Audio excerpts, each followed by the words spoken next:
निवेदन यह है कि आज दिनांक 20 अगस्त 2024 को मैं राजपाल निवासी टुंडपुरा नई आबादी देवरी रोड आगरा मैंने अपना खेत जिसका खसरा नंबर 3132-215-233 ग्राम गढ़ी अहीर तहसील खीरागढ़ में अपने खेत का बैनामा राम निवास पुत्र यादराम पता प्रवीण नगर कोटली बगीची देवरी रोड जिला आगरा को 22 लाख रुपए में बेचा। रामनिवास पुत्र यादराम ने 20 लाख रुपए नगद तहसील खीरागढ़ में दे दिए। बाकी के 2 लाख रुपए के दाखिला खुलने के बाद दिए जाएंगे। मैंने कहा कि ठीक है। तो ये लोग मुझे ब्लैक स्कॉर्पियो में बैठा कर लाए। तब गाड़ी में तो राकेश ने मुझसे पूछा कि राजपाल कितना पढ़ा लिखा है, तो मैंने कहा कि ग्रेजुएट है। तो मोहन सिंह ने कहा कि तुझे हम पोस्ट ऑफिस में बाबू के पद पर लगवा देंगे। मैंने कहा क्या खर्चा होगा? तो मोहन सिंह पुत्र रामनिवास ने कहा कि 20 लाख रुपए लेंगे। तो मैंने 20 लाख रुपए में से 10 लाख रुपए गाड़ी में दे दिए। उसके बाद मैंने मोहन सिंह को फोन लगाया जिसका नंबर 9027447273।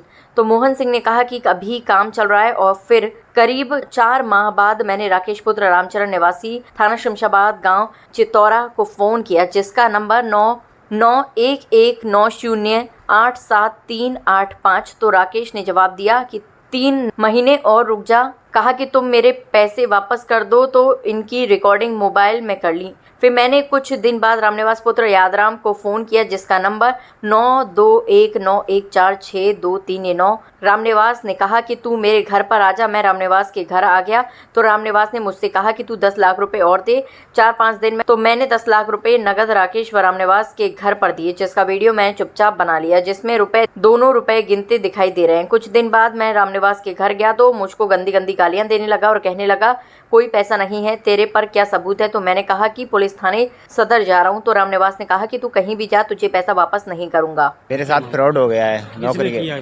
फ्रॉड रामनिवास और राकेश और मोहन सिंह। आगे रहने वाले हैं। कोटली बगीची प्रवीण नगर। मामला क्या है? मामला ये है, इन्होंने मुझसे कहा था मैं तेरी नौकरी लगवा दूंगा।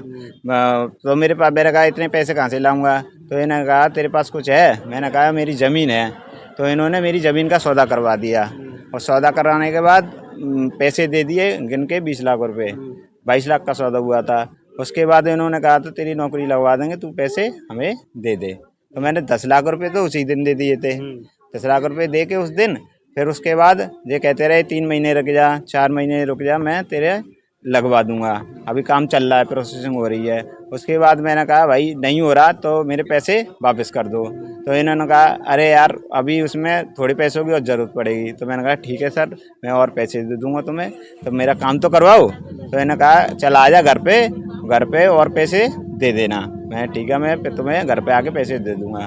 तो 10 लाख रुपए मैंने घर पे आके दिए ने और उसकी वीडियो मेरे बना ली इनकी दुख का। नौकरी नहीं लगी फिर आपकी? नहीं, नौकरी नहीं लगी। फिर मैंने नौकरी नहीं लगी तो 6-7 महीने के बाद मैंने इनसे कहा भाई मेरे पैसे वापस कर दो। उनकी रिकॉर्डिंग भी है, वॉइस रिकॉर्डिंग है मेरे पास। घटना को लेकर थाने नहीं गए थे आप? थाने गया था सर मैं। थाने जाने के बाद जहाँ आया था पहले कमिश्नर ऑफिस, इन्होंने थाने के फ़ोन किया था। मैं थाने गया। थाने तो इंस्पेक्टर साहब ने बोला कि सीओडी चौकी चले जाओ। सीओडी चौकी गया तो सीओडी चौकी में ये दोनों वो पार्टी बुलाई थी। तो पार्टी पुलिस के सामने धमकी दे रही है हमें कि धमकी ऐसे दे रही है जा तुझे तो तेरा पता नहीं पड़ने देंगे, ये वो है पता नहीं पड़ने देंगे, पैसे पटाने तो पटा ले, तेरे पैसे हम नहीं देंगे। अच्छा, अभी आप मिले उस कमिश्नर साहब से, क्या कहा? कमिश्नर साहब ने ये कहा है कि एसीपी सर जांच करेंगे, जब जाके इसमें